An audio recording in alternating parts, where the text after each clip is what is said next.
Dober večer. Kako ste? Vas je vse našel Miklavž? No, jaz upam, da kljub starosti ni pozabil, kje živite. Otroci, včeraj sem vas vprašal nekaj drznega. Kaj, ko bi tudi mi postali Miklavži? Kaj, ko bi tudi mi obdarovali druge in jih razveselili? Veste, pomembno je tudi dajati in ne samo prejemati. Ker ko nekomu podariš nekaj resnično iz srca, iz ljubezni do te osebe, potem mu podariš košček sebe. In to je največ, kar lahko podarimo. Sebe. In to ni podarjanje le materialnih dobrin. Nikakor ne. To je na primer prosti čas, ki namesto, da ga porabimo za svojo zabavo, ga podarimo prijatelju, ki si želi pogovora, ker je v stiski. Lahko podariš veselje. Lahko podariš nekaj, kar te razveseljuje in te osrečuje, in to deliš še z ostalimi.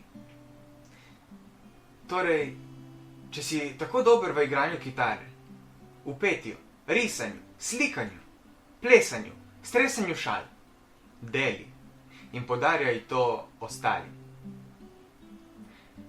Sedaj pa prisluhnimo zgodbici Karla Kržana z naslovom Biti Miklavž.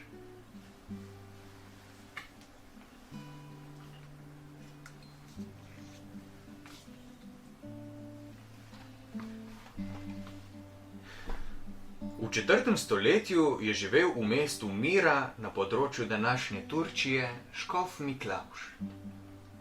Bil je dober človek. Pomagal je, ko je videl, da so ljudje v stiski. In ker je vedel, da je rekel Jezus, naj ne ve naša levica, kar dela desnica, to pomeni, naj se z dobroto ne razkazujemo in bahamo, je pomagal skrivoma. In od takrat naprej Miklavž na skrivaj obiskuje otroke.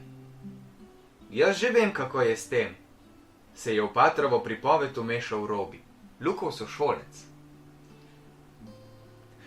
Pater se je obrnil proti Robiju, potem je s pogledom zajel vse otroke. Karkoli že veste, resnično je dvoje.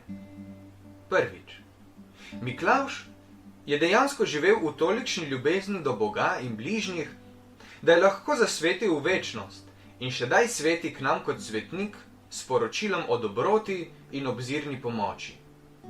In drugič, je ves radoveden pričakoval Luka. Drugič, ko veš skrivnost, potem bodi tudi sam postani Miklavž. Otroci so se začudeni zazrli v Patra. Potem se je vsul plaz vprašanj. Kakšna skrivnost? Kako naj bom Miklavž? Otroci, dobro prisluhnite. Cerkev je med tolikimi prepoznala in razglasila nekatere ljudi za svetnike, da bi nam bili vzgled za naše življenje, da bi nas spodbujali k dobremu. Prej sem vam pripovedoval, kako je Miklavž skrivoma pomagal ubogim, kako je prinašal veselje. Ne samo starši vam, tudi vi pripravite staršem in tolikim drugim drobna presenečenja vaše dobrote. Bodite Miklavži. Kako? Je zanimalo Majo. Navada je, da si na Miklavžev večer, to je na večer pred njegovim praznikom, pripravimo majhne pozornosti, ki so znamenje naše ljubezni. Na primer, Ema in Luka sta iz lahkonočnega objema očka in mamice odpravljala k počitku. Luka si je brundal angelčka, ki so ga še malo prej skupaj peli, in pozorno opazoval Emo, ki se je spravljala v svojo posteljo. Avč, kaj pa je to? Izpod odeje je prinesla tisti lepi Lukov obesek za ključe, ki si ga je tudi sama želela. Vsa presenečena je zažarela in se hvaležno ozrla k bratu. Kaj mi ga podarjaš? Ne jaz, Sveti Miklavž. Kako Miklavž? Kaj ne veš, da je danes Miklavžev večer? Vem, toda nič toda. Če veš skrivnost, potem postani tudi ti Miklavž, je pojasnil Luka in se tudi sam zadovoljno odpravil v posteljo. Kako se prileže, ko si Miklavž, je pomislil. Tako dobro se počutiš. Duši očitno zelo paše delati dobro. Ema in Luka sta se že nekaj časa tiho pogovarjala. Predvsem ugibala, kaj jima bo prinesel Miklavž v nastavljene krožnike, ko se je zaslišal iz spalnice mamin krik.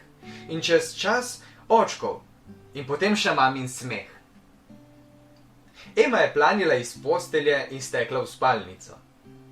Luka se je počasi odpravil za njo. On je vedel. Mama se je gotovo ulegla na jabolko, ki ga je nastavil v posteljo ob kup orehov, in na njihovo risbico, na kateri jim Miklavž sporoča, da jo ima njen Luka gromozansko rad.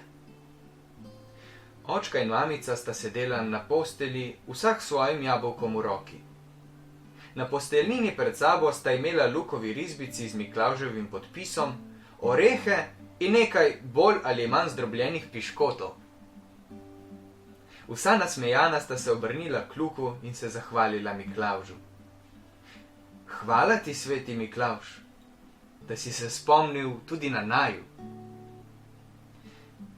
Pater je rekel, ko izvemo skrivnost, potem postanemo kot Miklavž, je razlagal Luka in z Emo že lezel na veliko posteljo. Pozno v noč so se pomenkovali o dobrem možu, ki še danes obiskuje in razveseljuje male in velike otroke, ker želi, da bi se tudi v njegov spomin širilo dobro, ki prinaša veselje.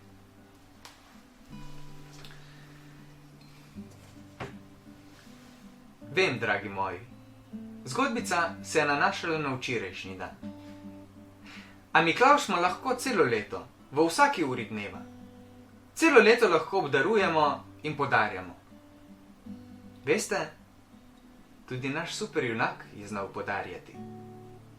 Pravzaprav je bil v tem tako dober, da je nam vsem podaril največ, kar je lahko. Svoje življenje. Rodil se je in za nas umrl. Za nas je podrl tisti zakleti stolp, ki zastira sonce. Rekel je, to vam podarim, ker si želim, da bi vsi videli sonce in da bi sonce sijalo na vse. Dragi moji, tudi mi dajmo soncu odpirati pot za nas in za ostale. Lahko noč.